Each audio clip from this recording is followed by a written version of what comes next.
معزز سامعین حضرات السلام علیکم۔ ملکہ سیرا سیریز سیزن 4 آپ کی خدمت میں پیش ہے۔ اس سے پہلے اس سیریز کے 1، 2، 3 پارٹ آپ کی خدمت میں پیش کیے جا چکے ہیں۔ آئیے چلتے ہیں ملکہ سیرا سیریز کے چوتھے حصے کی طرف، جس کا نام ہے سازشوں کے جال۔ کنور مہتاب علی اور فیروز کی ڈیوٹی ختم ہوئی اور ان کی جگہ نئے لوگوں نے لے لی تو وہ وہاں سے ہٹ آئے۔ آخری بات یہ طے ہوئی تھی کہ فیروز بدستور اپنے آپ کو ایک غیر متعلق آدمی کی حیثیت سے رکھے گا، اور اگر کوئی ایسی ناگزیر صورتحال پیش آئے جس میں جیمس پیرے یا بھی انفرادی طور پر بدلے ہوئے نام میچل گارٹ کے خلاف کچھ کرنا پڑے تب تو مجبوری ہے، ورنہ نارمل ہی رہا جائے۔ بعد میں بھی بہت دیر تک کنور مہتاب علی لیٹتے ہوئے اس بارے میں سوچتا رہا تھا کہ کیا یہ انوکھی کہانی ہے ان لوگوں کی۔ ویسے اس میں کوئی شک نہیں تھا کہ میچل گارٹ نے کنور مہتاب علی کو بہت متاثر کیا تھا۔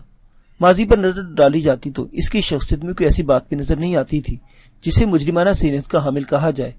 وہ اپنے شوق کی انتہا کی تلاش میں تھا، اور یہ شوق بھی کوئی برا شوق نہیں تھا۔ کنور مہتاب علی نے دل میں فیصلہ کر لیا کہ اب جس حد تک ممکن ہو سکے گا جیمس پیرے سے تعاون کیا جائے گا۔ یہ بات ذہن سے ہٹانا بہت مشکل کام تھا کہ وہ جیمس پیرے کے بجائے ایک اجنبی نام کا فرد ہے، اور اس کی شخصیت بھی وہ نہیں جو نظر آتی ہے۔ غور کرنے سے بڑی دلچسپی کا احساس بھی ہوتا تھا۔ ان لوگوں نے بوڑھوں کا میک اپ اس لیے کیا تھا کہ انہیں ہر شخص بے ضرر سمجھے، لیکن کمال کی کارکردگی تھی ان کی۔ ابھی تک کسی کو احساس نہیں ہونے دیا تھا کہ وہ اصلی روپ میں نہیں ہے۔ تمام تر اداکاری اسی انداز کی ہوتی تھی کہ وہ بوڑھے ہی لگتے تھے۔ پھر رات کے کسی حصے میں کنور مہتاب علی کو نیند آ گئی تھی۔ ویسے بھی مہمجو آدمی تھا، اور بے پناہ دولت مند ہونے کے باوجود مہمجو کی زندگی نے اسے مشقت کا عادی بنا دیا تھا، اور وہ ہر طرح کے حالات میں گزارا کر لیا کرتا تھا۔ بہرحال اس مہم کے درمیان جس قدر دلچسپ حالات سے واسطہ پڑا تھا وہ بڑے کمال کے تھے۔ پھر تیسری صبح میچل گارٹ نے اسے اٹھایا اور کنور مہتاب علی آنکھیں ملتا ہوا اٹھ گیا۔ بہت وقت چلا گیا اور ہمیں یہ طے کرنا ہے کہ ہمارے آئندہ کے اقدامات کیا ہوں گے۔ تمہارے مریض کی کیا کیفیت ہے مسٹر جیمس پیرے؟ کنور مہتاب علی نے خود پر قابو پا کر کہا۔ اپنی آنکھوں سے دیکھ لو۔ جیمس پیرے کے انداز میں ایک فخریہ کیفیت تھی۔ کنور مہتاب علی مسکرا دیا، پھر بولا، ویری گڈ، اس کا مطلب ہے کہ وہ بہتر حالت میں ہے۔ ہاں، در حقیقت اس کا ساتھی یوٹ بھی بڑا بامشقت انسان ہے۔ بعض اوقات شاید تمہیں میری بات عجیب سی لگے، لیکن بعض اوقات تیماردار مریض کی 70% بیماری ختم کر دیتا ہے۔ یہ اس کی صلاحیتوں پر منحصر ہے۔ اب ہم اسے ایک خاص محلول دے رہے ہیں جس کے لیے نہایت توانائی بخش ثابت ہوگا، اور میں دعوے سے کہہ سکتا ہوں کہ شاید شام تک وہ اپنے قدموں سے چل پھر سکے گا۔ باقی لوگ کیا کر رہے ہیں؟ ناشتے کی تیاری، اور اس کے بعد ہمیں یہ طے کرنا ہے کہ اب ہمیں آئندہ کیا قدم اٹھانا ہوگا۔ ناشتہ سب نے ساتھ بیٹھ کر کیا تھا، اور چونکہ کنور مہتاب علی کے تاثرات جیمس پیرے کی جانب سے نہایت پازیٹیو ہو گئے تھے، اس لیے اس کا رویہ جیمس پیرے کے ساتھ بہت اچھا تھا۔ بہرحال یہ طے کر لیا گیا تھا کہ اب اس کے بعد یوٹ اور ایمرے کو یہیں چھوڑا جائے۔ زیادہ سے زیادہ شمس اور سردار خان اس کے ساتھ رہے، باقی لوگ اس پورے قلعے کی تلاشی لے ڈالے، اور چند چیزوں کو ذہن میں رکھا جائے، مثلا یہ کہ اب یہ قلعہ لاوارث پڑا ہوا ہے، اور یہاں جو قیمتی اشیاء ہیں وہ بیکار ہیں۔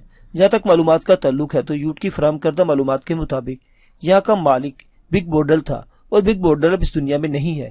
چنانچہ غیروں کے قبضے سے پہلے قیمتی اشیاء خود اپنے قبضے میں کیوں نہ کر لی جائیں، اور اس کے سلسلے میں انہیں یہاں کافی وقت صرف کرنا تھا۔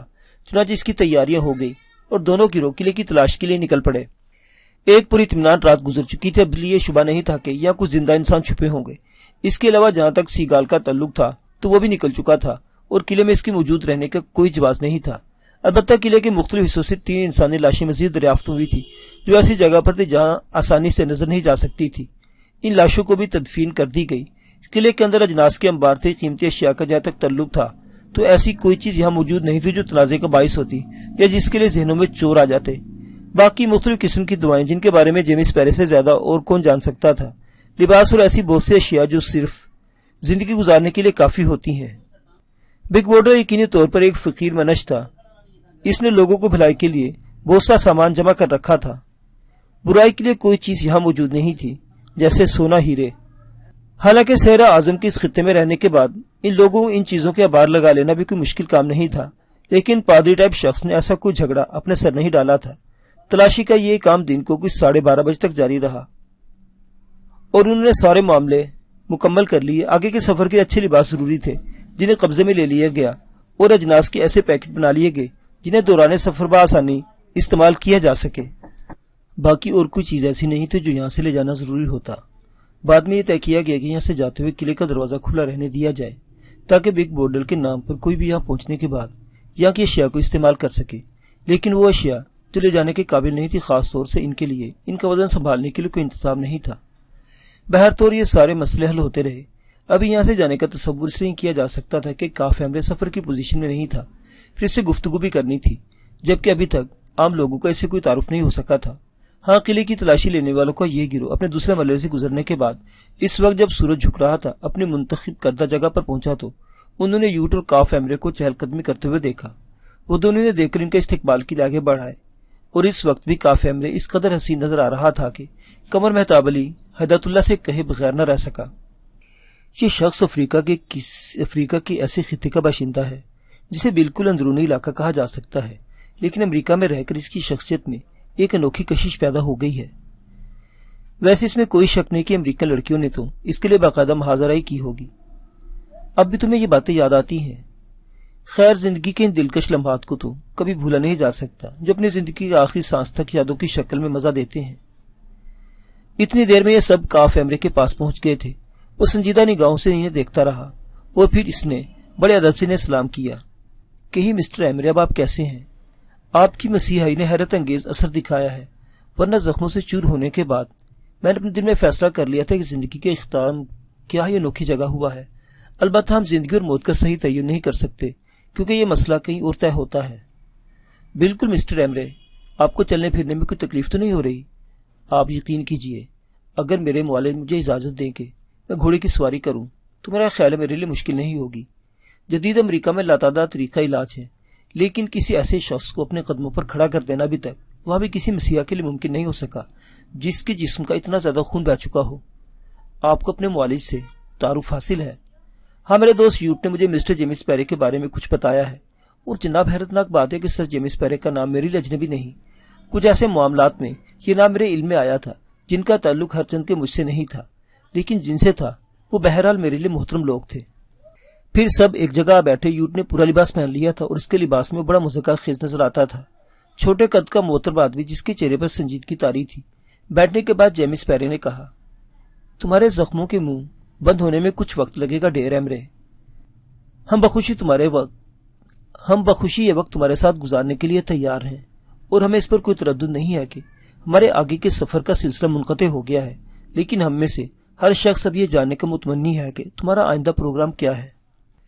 ایمرے نے سنجیدگی سے گردن جھکائی، تھوڑی دیر تک سوچ رہا، پھر آہستہ سے بولا، یوٹ کا یہ کہنا ہے کہ اس نے مختصر آپ کے بارے میں بتا دیا ہے۔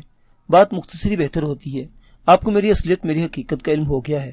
میں ایک ایسی شخصیت ہوں جو لاوارث بھی ہے، وہ لاوارث نہیں ہے۔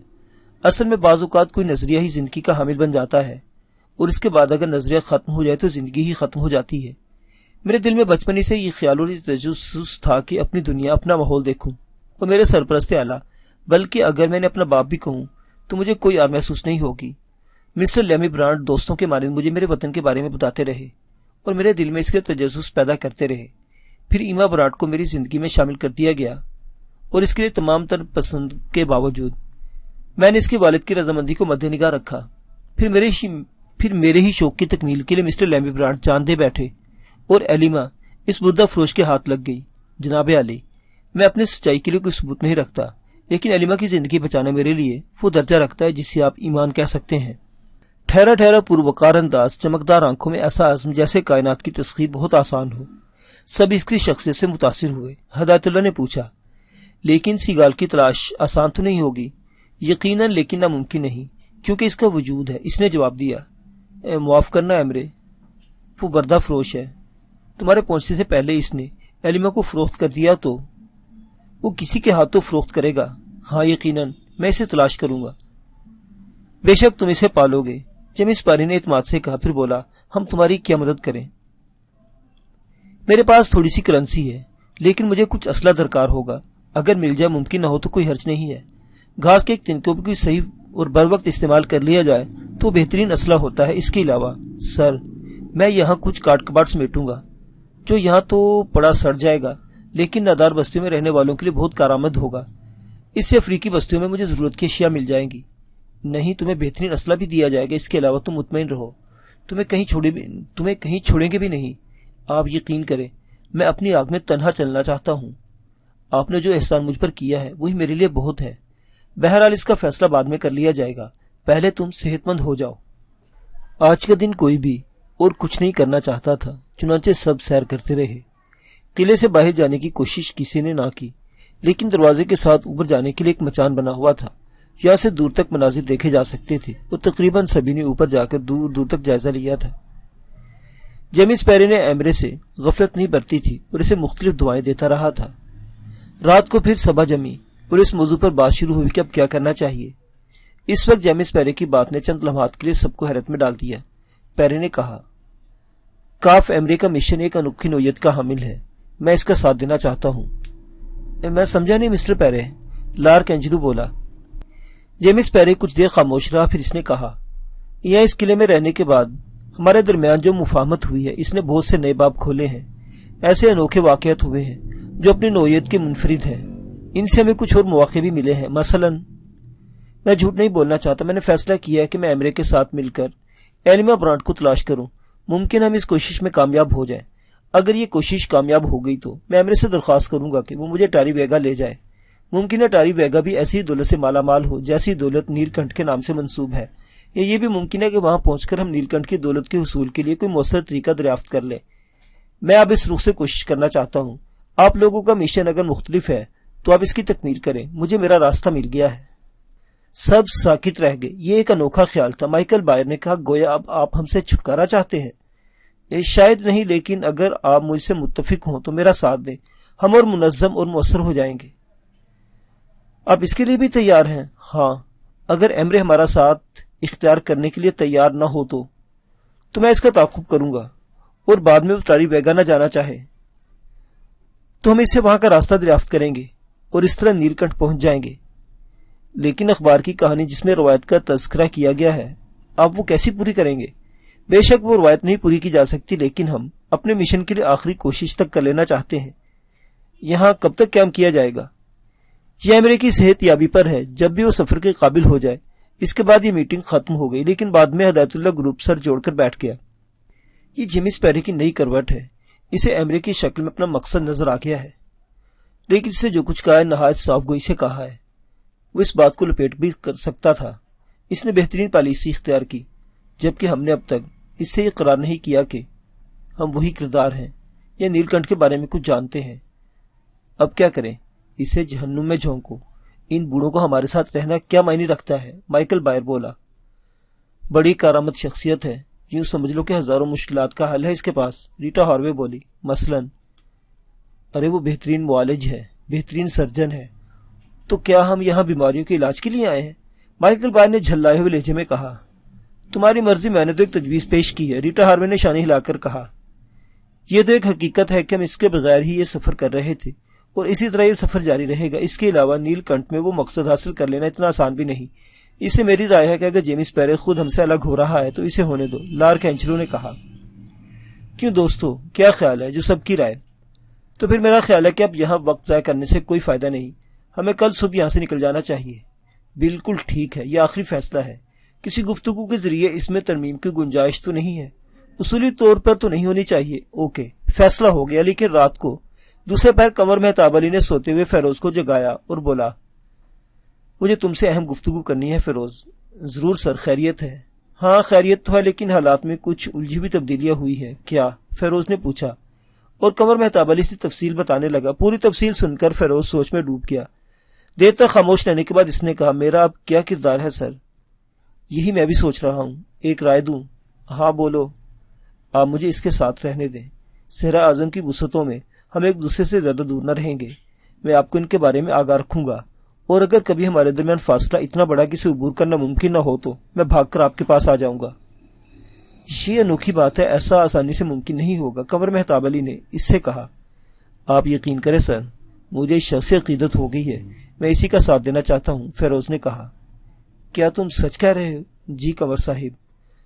تب پھر یہ تمہارا حق ہے، میں اسے چھیننا نہیں چاہتا، لیکن میں پورے خلوص سے تم سے اپنا وعدہ پورا کرنے کے لیے تیار ہوں۔ اس کے باوجود سر، میں آپ کو تلاش کروں گا، میرا وعدہ ہے، میں آپ سے رابطہ رکھنے کی کوشش کروں گا۔ قمر مہتاب علی فیروز کو مجبور کرنے کا کوئی جواز نہیں رکھتے تھے، چنانچہ وہ خاموش ہو گئے۔ فیروز نے کہا، سر آپ نے دوسرے لوگوں کو جیمس پیری کے بارے میں بتایا؟ بالکل نہیں۔ اس کی کوئی وجہ؟ بس میں اس کا بھرم رکھنا چاہتا تھا، اور پھر میں خود بھی شخص سے موقف سے متاثر ہوں۔ فیروز نے گردن جھکا لی، پھر آہستہ سے بولا، قمر صاحب، اس کائنات میں بالکل تنہا انسان ہوں، زندگی کو کبھی بہتر سوچ میں نہیں گزرا۔ اب نہ جانے کیوں فطرت میں ایک تبدیلی رونما ہوئی ہے۔ دولت اب بھی میرے لیے دلکش ہے، لیکن دل چاہتا ہے کہ جیمس پیرے کا ساتھ دوں۔ اگر اسے کچھ حاصل ہو جائے تو میں بھی اس سے اپنا حصہ لے لوں، تقدیر میں نہ ہو تو نہ صحیح۔ ٹھیک ہے فیروز، بہرحال ہمارے درمیان بہت سے راز رہے، اور راضی رہیں تو بہتر ہے۔ جی سر، فیروز نے جواب دیا۔ قمر مہتاب علی نے فیروز کے موقف کو تسلیم کر لیا تھا۔ اسے اپنے لیے فیصلہ کرنے کا حق تھا، لیکن فیروز جیسی شخص کی فطرت میں یہ تبدیلی واقعی قابل ستائش تھی۔ دوسرے دن صبح کا ناشتہ کرتے ہی سر ہدایت اللہ نے کہا، ہم لوگ آج یہاں سے روانہ ہو جائیں گے مسٹر جیمس پیرے۔ آپ لوگوں نے فیصلہ کر لیا؟ ہاں، اب ان حالات میں ہمارا یہاں رکنا بے مقصد ہے، ہدایت اللہ نے کہا، اور جیمس پیرے کے چہرے پر عجیب سے تاثرات پھیل گئے۔ کچھ لمحے خاموش رہنے کے بعد اس نے کہا، اس دوران ہمارے درمیان بہت اور بڑے عجیب تعلقات رہے، لیکن وقت نے انہیں ایک خوشگوار رنگ دے دیا۔ اس کے باوجود مجھے اعتراف ہے کہ تم لوگوں نے ہمارے ساتھ کوئی زیادتی نہیں کی، حالانکہ ہتھیار ہاتھ میں آنے کے بعد ہم سے ہماری برائی کا بدلہ لے سکتے تھے۔ بہرحال ہو سکتا ہے وقت ہمیں پھر کبھی ایک دوسرے کے سامنے لے آئے۔ میں تم سے اپنی زیادتی کی معافی مانگتا ہوں۔ ہمارے دل میں تمہارے لیے کوئی برائی نہیں ہے، ہمیں اس کے بعد کی تیاریاں کرنی ہے۔ تیاریاں شروع ہو گئی۔ اصولی طور پر ان لوگوں کو اپنے مشن کی تکمیل کرنی چاہیے تھی، اور اس سے زیادہ یہاں وقت ضائع کرنے کی گنجائش نہیں تھی۔ چنانچہ برق رفتاری سے تیاریاں مکمل کی گئیں۔ اس دوران موقع پاتے ہی سر ہدایت اللہ نے عرشی سے رابطہ قائم کیا، جو فوراً ہی قائم ہو گیا۔ عرشی بیٹے، خیریت سے ہو؟ آپ کی خیریت خدا بندے کریم سے نیک مطلوب، عرشی کی چہکتی ہوئی آواز آئی۔ ہم لوگ دوپہر کے بعد یہاں سے روانہ ہو رہے ہیں، رخ نیل کنٹھ کی طرف ظاہر ہے۔ ٹھیک ہے ڈیڈی، ہمارے مختصر سے گروہ کو تیار ہونے میں کتنا وقت لگے گا؟ بے فکر رہے، ہم آپ کے ساتھ ہیں۔ اوکے، کچھ لوگ ادھر آ رہے ہیں، ہدایت اللہ نے کہا۔ Okay daddy. دوسری طرف سے سلسلہ منقطع ہو گیا۔ ہدایت اللہ مطمئن ہو گیا تھا، گاڑیاں چیک کر لی گئی تھی، تمام سامان بار ہو گیا۔ پھر سب نے انہیں خدا حافظ کہا اور دونوں گاڑیاں قلعے سے باہر نکل گئی۔ فیروز جیمس پیرے کے ساتھ کھڑا ان لوگوں کو جاتے دیکھ رہا تھا۔ نہ جانے اس کے دل میں کیا کیا احساسات تھے۔ البتہ نزدیک کھڑے ہوئے کاف ایمرے نے افسوس بھرے لہجے میں کہا، آپ لوگوں کو میری وجہ سے جدا ہونا پڑا مسٹر پیرے، مجھے اس کا افسوس ہے۔ نہیں ڈیئر، حقیقت یہ ہے کہ ہم دو مختلف گروپ سے تعلق رکھتے تھے، درمیان میں یکجا ہو گئے تھے، ہمیں جدا ہونا ہی تھا۔ پیرے نے جواب دیا۔ ہم یہاں سے کب تک چل سکتے ہیں؟ ہم بھی یہاں زیادہ وقت صرف نہیں کریں گے۔ ان لوگوں کے جانے کے بعد میرا دل بھی یہاں قیام کے لیے آمادہ نہیں۔ ویسے مجھے یقین ہے کہ تقدیر ہمیں ایک بار پھر یکجا کرے گی۔ وہ دن بھر اداس رہے تھے۔ شام کو جیمس پیرے کے ساتھی مارٹر نے کہا، ہمارا یہاں رکنا ایک طرح سے بے معنی ہے مسٹر پیرے۔ اگر آپ صرف ایمرے کے زخموں کی وجہ سے یہاں قیام پذیر ہیں تو میرے خیال میں ہمارے وسیع ٹرک میں اس کے لیے موزوں جگہ موجود ہے۔ دوران سفر اس کے زخموں کا علاج جاری رہ سکتا ہے۔ وہ گھوڑے تلاش کرنا چاہتا ہے جب تک اسے گھوڑے حاصل ہوں گے، اس کے زخم ٹھیک ہو چکے ہوں گے۔ ہاں، یہ ممکن ہے۔ اس کے علاوہ اب آپ کا کیا ارادہ ہے؟ ہم اس کی منگیتر اور آقا زادی کو تلاش کریں گے۔ خدا کرے ہم اس کوشش میں کامیاب ہو جائیں۔ اگر ایسا ممکن ہو سکا تو اس کے بعد ہم ایمرے کے ساتھ اس کی آبادی کا رخ کریں گے۔ کیا یہ ضروری ہے کہ وہاں ہمارا مقصد حل ہو جائے؟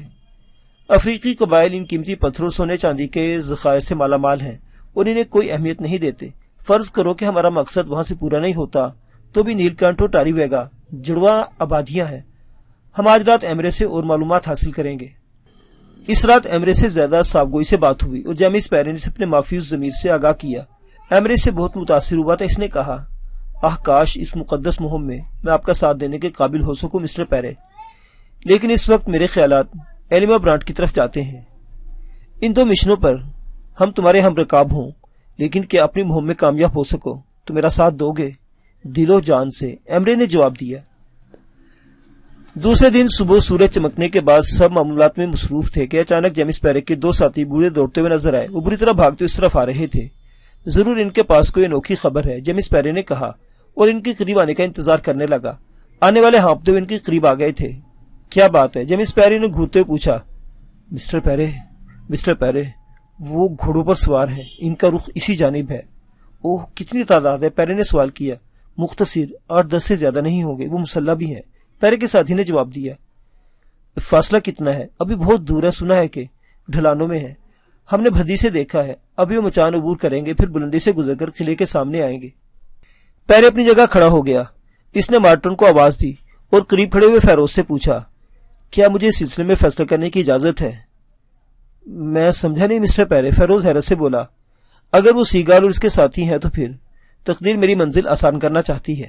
ہمارے درمیان ایک خوریز مارکا ضروری ہو گیا ہے، اور اگر وہ سیگال وغیرہ نہیں ہے تو تب بھی دیکھنا ہوگا کہ وہ کون ہے، لیکن احتیاط سے۔ آپ کا ہر فیصلہ مجھے قبول ہے، مجھے میری ذمہ داری بتائیے، فیروز نے کہا۔ برق رفتاری سے جاؤ، تمہارے ساتھ ایک آدمی کافی ہوگا، داخلی دروازہ کھلوا دو، باقی کام میں سنبھالتا ہوں۔ فیروز کو اس انوکھے فیصلے پر حیرت ہوئی تھی، لیکن بہرحال اس پر عمل کرنا ضروری تھا، اس لیے وہ برق رفتاری سے دوڑ گیا۔ اتنی دیر میں مارٹن بھی نزدیک آ گیا تھا۔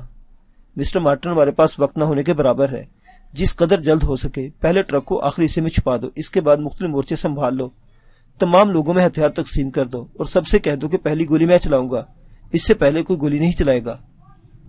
لیکن مسٹر پیرے، گنجائش نہیں ہے، جیمس پیرے نے کہا، اور مارٹن گردن جھکا کر چلا گیا۔